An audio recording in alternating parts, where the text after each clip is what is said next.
네, 최근에 이제 국민연금 주총 시즌이 되면서 이제 국민연금이 우리가 이제 큰 손이라는 건 알았는데 이제 곳곳 기업 곳곳에서 이제 영향력을 행사하는 일들이 일어나면서 다시 한번 또 국민연금 그 수탁자 책임 전문위원회 행보에 이제 관심이 쏠리고 있습니다. 자, 먼저 전현남 기자가 지난주에 이제 리포트를 한 것을 한번 보고 요 네. 내용을 한번 같이 풀어보겠습니다. 네. 국내 주요 상장 회사에서 국민연금이 2대 주주 혹은 3대 주주인데 최근 국민연금이 주주총회에서 회사들이 내놓은 안건에 적극적으로 반대표를 던지고 있습니다. 대주주로서 경영진을 견제해야 한다. 아니다. 과한 부분이 있다. 논란인데 전현남 기자가 짚어봤습니다. 국민연금이 다음 주 LG화학 주주총회에서 현재 대표이사인 신학철 부회장의 이사직을 연장하는 데 반대하기로 했습니다.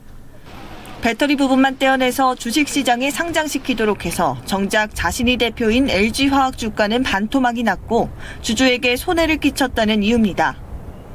국민연금은 또 오늘 효성그룹 주주총회에서도 사주인 조현준 회장이 횡령, 배임 이력이 있다는 점을 들어서 반대표를 던졌습니다. 삼성 SDI, 하나시스템, 신한금융지주 등 회사 측 안건에 대해서 줄줄이 반대 의사를 밝히면서 올해 국민연금의 반대표 행사는 사상 최대가 될 걸로 예상됩니다. 대주주가 의결권을 상당 부분 갖고 있어서 실제 부결로 이어지는 경우는 3%대 미만에 머물고 있지만 재계는 부담스럽다는 반응입니다. 국민연금이 회사의 주총 안건에 반대했다라는 의미, 상징적인 의미가 일단 크고요. 자율경영 을 좀 확대해 나가는 그런 환경이 조성됐으면. 반대로 국민연금이 대부분 상장사의 2대, 3대 주주로서 기업의 잘못을 견제할 책임이 있다는 의견도 만만치 않습니다. 민간기관 투자자들은 여러 가지 이해관계가 얽혀서 반대하는 의결권 행사를 잘 못해요, 여전히. 긍정적인 주주 견제 장치라고 보고요. 이런 가운데 윤석열 당선인이 기업 규제 개혁을 강조해온 부분은 앞으로 변수로 꼽힙니다. 최근 포퓰리즘 득세 조짐과 자유로운 기업 활동의 족쇄를 채우는 규제 움직임 등 반기업 정서가 또 기승을 부리고 있습니다. 국민연금이 반대표를 결정하는 구조는 국회가 아니라 정부 결정만으로 바꿀 수 있는 만큼 인수위와 정부 개편 과정에서 논란이 예상됩니다. SBS 전연남입니다. 네, 지금 전현남 기자의 리포트를 보셨는데요. 그 2분 정도 되는 시간 동안 요약을 한 거라 저희가 이 얘기를 조금 더 자세히 해봐야 되겠습니다. 왜냐하면 이제 투자하시는 분들은 특히 이제 국민연금의 활동에 대해서 관심이 많으시거든요. 국민연금이 뭐하냐 이런 분도 있고 국민연금이 왜 거기서 나서냐 이런 분들도 의견이 분분해요. 근데 확실히 올해 주총 시즌은 조금 예년보다 좀 적극적인 것 같다라는 느낌이 드는데 어떻게 보세요? 네, 말씀하신 대로 예. 국민연금이 존재감을 좀 뚜렷하게 드러내고 있는 것 같습니다. 뭐 국민연금이 주식시장의 큰 손이라는 거는 다들 알고 계실 텐데 지분 5% 이상 보유한 기업의 경우에는 260곳에 달한다고 합니다. 그래서 최근에 주총 기간 맞아서 각 기업들이 상정한 각 안건들에 대해서 줄줄이 뭐 반대표를 던지고 있다는 소식도 들려오고 있는데요. 앞서 기사에서 보셨듯이 LG화학의 주주총회에서 신학철 부회장의 이사직을 연장하는 안건에 대해서 반대하기로 했었는데요. 굉장히 상징적인 거예요. 그래서 네, 주주들이 네. 이제 그 어떤 분사에 대해서 적극적으로 지금 의사를 반대 의사를 표명한 거니까요. 네. 이유가 그런 거죠. 같은 이유죠. 네, 같은 이유입니다. 그 신 부회장이 그 분사에 찬성을 하면서 상장시키는데 LG엔솔로 상장시키는데 동의도 했고 이로 인해서 본인이 대표이사로 있는 LG화학 주가 반토막 나고 또 주주들에게 손해를 입혔고 또 기업 가치도 훼손시켰다는 이유에서 국민연금이 이렇게 반대표를 행사를 했었습니다. 네. 이거는 이제 상당히 이제 실질적인 이유였고, 네. 그 다음에 또 이제 화제가 됐던 게 최태원 SK 이사 선임 반대. 그리고 지금 방금 들어온 것은 그 이슈가 됐었던 하나금융 경우에는 함영주 네. 찬성을 했네요. 그거 좀 들려주시겠습니까? 네. 일단 오늘 지금 10시부터 열리고 있는 하나금융 주총이 있는데 이 가장 큰 이슈가 그 함영주 부회장의 사내이사 선임 안건이거든요. 네. 근데 이 부분에 대해서는 그 국민연금이 찬성을 하기로 했었고 실제로 주총에서도 이 안건이 통과됐다는 소식이 조금 전에 들어왔었는데요. 네. 그리고 국민연금이 이제 곧 열릴 16개 기업의 주주총회 안건에 대해서 뭐 찬반을 어떻게 할지 좀 결정을 내렸는데 제가 한번 정리하는데 한번 보시면서 네. CG를 보면서 얘기를 할까요? 예. 네. 네, 일단 주요 안건에 대한 찬반 여부입니다. 네. 제가 방금 말씀드렸던 하명주 부회장 사내이사 선임권 이 부분 찬성을 했고요. 네. 또 하나에서 주요 안건이었던 게 네. 김정태 회장 10년간 재직하고 이제 퇴직하는 김정태 회장에게 네. 특별 공로금을 50억을 지급한다는 안건이 올라왔었는데 네. 이 부분에 대해서는 반대를 했고요. 네. 이유는 너무 과다하다. 네. 네, 반대했습니다. 그리고 또 SK 최태원 회장 사내이사 선임권에 대해서는 네. 반대하기로 했습니다. 그 이유는 기업 가치를 훼손했고 또 주주 권익 침해 이력이 있다는 게 그 국민연금의 반대 이유였고요. 네. 또 대표적인 게 HDC 그러니까 현대산업개발의 지주사죠. 네. 네, 정경구 대표를 사내이사 선임하는데 또 반대 의결권을 행사하기로 했습니다. 아무래도 그 광주 아이파크 아파트 붕괴 사고에 네. 책임을 운 것으로 보이고요. 또 이 부분들 포함해서 제가 아까 말씀드렸다시피 16개 회사의 주주총회에서 올라온 138개 안건 중에 32개 안건에 대해서 반대표를 행사하기로 했습니다. 최근 몇 년 동안에서 보면은 트렌드가 조금 반대표가 많아진 것 같긴 해요. 네, 반대표를 던짐으로써 국민연금이 존재감을 뚜렷하게 좀 드러내고 있는 것 같은데 지난 2019년에는 국민연금이 1년 동안 던진 반대표만 625건에 달하고요. 네. 2020년과 지난해에는 모두 500건을 넘기도 했습니다. 국민연금이 반대 의사를 표명해도 사실 실제로 부결로 이어지는 거는 또 그중에 이제 굉장히 소수인 거잖아요. 다른 대주주들도 네, 있고 해서. 네. 보시면 아까 말했듯이 2019년에 네. 625건 중에서 실제로 부결로 이어진 건 21건, 네. 2020년에는 19건, 2021년에는 10건 뭐 이렇게 되는 것 같습니다. 이게 실질적으로 보면은 아까 그 전현남 기자가 전해준 대로 보면은 어떻게 보면 주주들이 갖고 있는 가장 상식적인 선에서 네. 반대를 하는 것 같아서 응원을 해주고 싶은 생각이 들기도 하고 또 뭐 그렇지 않다라는 분들도 네. 많은 것 같아요. 전반적으로 보면 뭐 판단들이 어떻습니까? 보면은 네, 일단 아까 그 통계에서도 봤듯이 부결률이 높진 상당히 않죠. 높진 않다 보니까 뭐 아까 제가 리포트에도 언급했던 LG화학건도 신학철 부회장 그냥 무난하게 주총 통과했거든요. 네, 사내이사 선임권이. 네. 근데 이제 국민연금이 이 LG화학에 대해서 보유한 지분이 7%인데 네. 주 LG는 33%나 되니까 33%나 되니까 네. 뭐 이렇게 무난하게 통과할 수밖에 없었던 것이고 또 리포트에서 아까 제가 뭐 짚어드렸던 삼성 SDI나 효성 네. 또 신한금융의 뭐 올라온 안건들에 대해서 반대표를 행사했다고 하지만 네. 이 부분들도 다 주주총회에서 통과했거든요.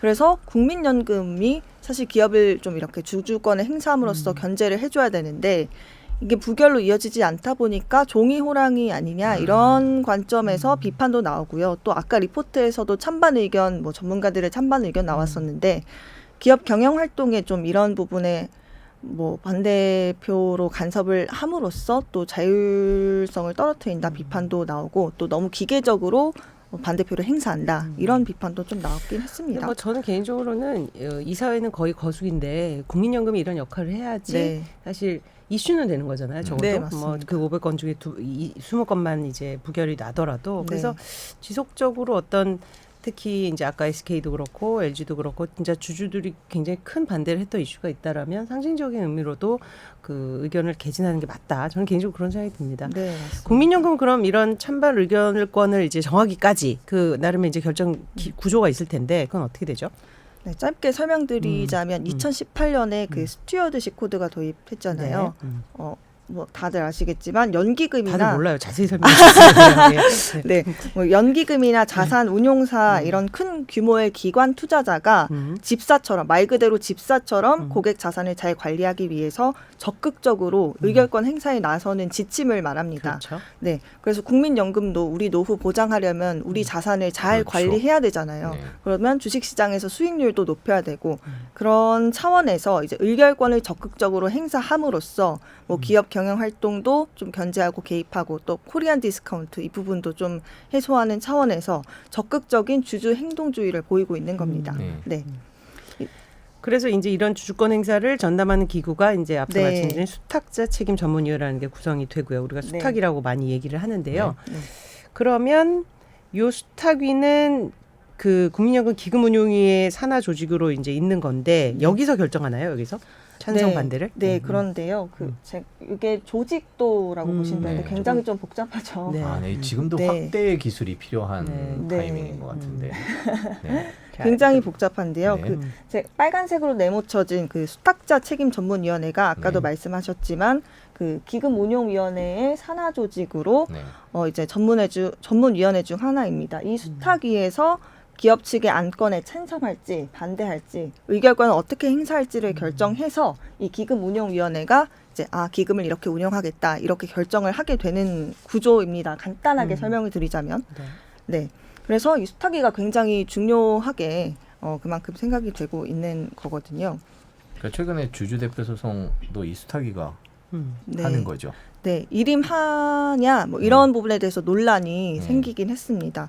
그 주주 대표 소송도 간단하게 말씀드리면 그 기업의 가치를 훼손했다고 뭐 보이는 또 그런 행동이나 판단을 한 이사나 기업의 이사나 경영진에 대해서 그 책임을 묻기 위해 대표로 소송을 제기할 수 있는 제도를 말하는데 이 소송을 개시할지 여부를 그 수탁위에게 전권을 일임하는 뭐 그런 차원으로 변경하겠다 이런 이야기가 나왔었는데요. 지금 그림 보시면 네. 원래는 이제 국민연금공단의 기금운용본부가 주체로서 작용을 하고 또 수탁위가 부가적인 역할로 이원화돼 있었어요. 그 대표 소송을 개시하는 데 있어서. 근데 이제 이런 부분에서 수탁자 책임 전문위원회 수탁위로 아예 일원화 해버리겠다. 이런 방침으로 변경을 하겠다. 이런 이야기가 나왔었는데 근데 왜 논란이 있죠? 찬반 논란이 네, 굉장히 네. 거세서 일단은 보류하기로 일단락된 상황입니다. 자, 그럼 왜 논란이 큰가? 이게 가장 궁금한 부분이잖아요. 그런 부분을 좀 확인하기 위해서는 수탁위 구성을 볼 필요가 있을 것 같은데요. 한번 같이 보시죠. 일단 수탁위 상근 전문위원 3명과 비상근 전문위원 6명 이렇게 구성되어 있는데 네. 옆에 제가 그 괄호치고 사용자, 근로자, 뭐 지역가입자 이렇게 표기를 해놨어요. 네. 이게 그 각 단체에서 3명씩 각각 추천해서 각 단체의 이해관계를 반영해서 네 그렇게 의사결정할 수 있는 구조고 사용자 3명, 근로자 네. 3명, 지역가입자 3명입니다. 네, 지금 네. 보고 계신 거는 그러니까 국민연금이 대표 소송을 낼 때 소송을 낼지 안 낼지를 결정하는 그런 위원회의 구성을 보고 계신 거죠. 네. 지금. 네, 수탁자 전문 책임위원회 구성이고요. 네. 네, 그래서 사용자와 근로자, 뭐 지역 가입자 단체 3명씩이다 보니까 어떠한 사안을 결정할 때 뭐 예상하실 수 있겠지만 사용자 단체 추천과 그리고 근로자 단체 추천 측 위원들이 상당하게 대립 구도를 볼 때가 많아서 민감한 사안의 경우에는 사실상 지역 가입자 단체 추천위원 3명 캐스팅 보트 그렇죠. 쥐게 되는 거죠. 네, 쥐게 되는 건데요. 재계에서는 사실 이런 부분에 대해서 조금 불편해하는 네, 거죠. 불편해하는 거죠. 왜냐하면은 어쨌든 이 수탁위가 주주 대표 소송을 할지 말지, 우리한테 소송을 걸지 말지를 결정하게 되는데 이 캐스팅 보트를 쥐고 있는 지역가입자 단체 위원 중에 뭐 시민단체나 소비자단체 추천 위원들이 있다 보니까 재계 입장에서는 아무래도 이 시민단체 쪽의 의견이 더 반영이 되는 게 아니냐 우려를 표할 수 있는 입장이죠. 네. 네. 그리고 또 수탁위원회가 뭐 외부 전문위원이다 보니까 전문성 문제도 조금 논란이 되어 왔습니다. 네. 그래서 현재로서는 일단 보류하기로 했지만 이 부분이 항상 그래요. 이 노동자 사용자는 이제 뭐 서로 다른 의견을 낸다고 보고 결국 여기가 이제 캐스팅 보트를 쥐는데 그 구성이 각자 이제 자기들에게 불리하다고 생각을 하는 거죠. 그렇죠. 네. 그런데 또 이 주주 대표 소송이 또 이런 재계 입장에서는 굉장히 강력하게 반대 의사를 표현했고 뭐 기자회견이나 이런 부분을 통해서 표출을 했지만 네. 또 여전히 아까 제가 말씀드렸던 것과 같은 맥락으로 주주권을 방어하고 또 그런 차원에서 주주들에게는 굉장히 필요하다고 보여지는 제도라고 생각될 수가 있어요. 네. 왜냐하면은 주주 입장에서는 뭐 정말 나도 모르는 사이에 물적 분할되거나 네. 아니면 스톡옵션 대규모 행사하거나 그러면 눈 뜨고 그냥 내 그렇죠. 주식이 LG화학이 그랬었죠. 갑자기 배터리 보고 들어갔는데 배터리 분사한다고 네. 그러면서 나한테는 아무것도 돌아오는 게 없고 그렇죠. 그런 상황이었죠. 그러다 보니까 이걸 견제해주고 반대권 행사해주고 나 대신해서 소송해주고 이런 기관이 사실 우리나라에는 국민연금밖에 지금 남아있지가 않다는 거기 때문에 긍정적인 역할을 한다는 시각도 분명히 존재합니다. 다수를 존재하고요. 또 각종 시민단체에서는 뭐 이전에 있었던 아까도 말씀드렸지만 현대산업개발이나 카카오 같은 조금 이슈가 있었던 기업들에게는 네. 뭐 정말 소송을 해달라 이렇게 좀 촉구하기도 했는데 뭐 지금 그 1월쯤에는 이 주주대표 소송을 수탁위에게 이름하냐 뭐 이런 부분이 활발하게 논의가 됐었기 때문에 당시에는 시민단체들이 뭐 집회를 열고 국민연금에게 이런 부분을 좀 촉구하는 집회를 좀 강력하게 요구하기도 했었는데요. 그때 한번 인터뷰 딴 걸 한번 들어볼까요? 예. 국민연금은 공적 기능을 최대한 발휘해서 이번 사태로 인한 큰 손실을 본 일반 주주 대표에서 해당 기업뿐이 아니라 지주사 대주주인 정몽규를 상대로 해서 소송을 해야 합니다. 또 향후 이런 사태가 발생되지 않도록 대주주만의 이익을 극대화하기 위한 잘못된 경영 행태와 오너 리스크에 다양한 방법으로 적극적으로 대응해서 국민의 노후 재산권을 지키고 일반 주주 전반의 권익을 보호하는 공적 역할에 나설 것을 강력히 촉구합니다. 당시 이제 광주 아파트 붕괴 사고로 이제 어떤 뭐 당연히 이제 목숨을 잃은 부분도 안타깝지만 어쨌든 이로 인해서 이제 재산권에 위협을 가하게 되니 이제 국민연금이 어떤 그런 거에 나서야 된다라는 이제 요구였습니다. 그럼 이제 지금은 논란 속에 이제 여러 가지 갑론을박이 이어지고 있는 것 같은데 그럼 향후의 방향성 어떻게 전개될 걸로 좀 보고 계세요?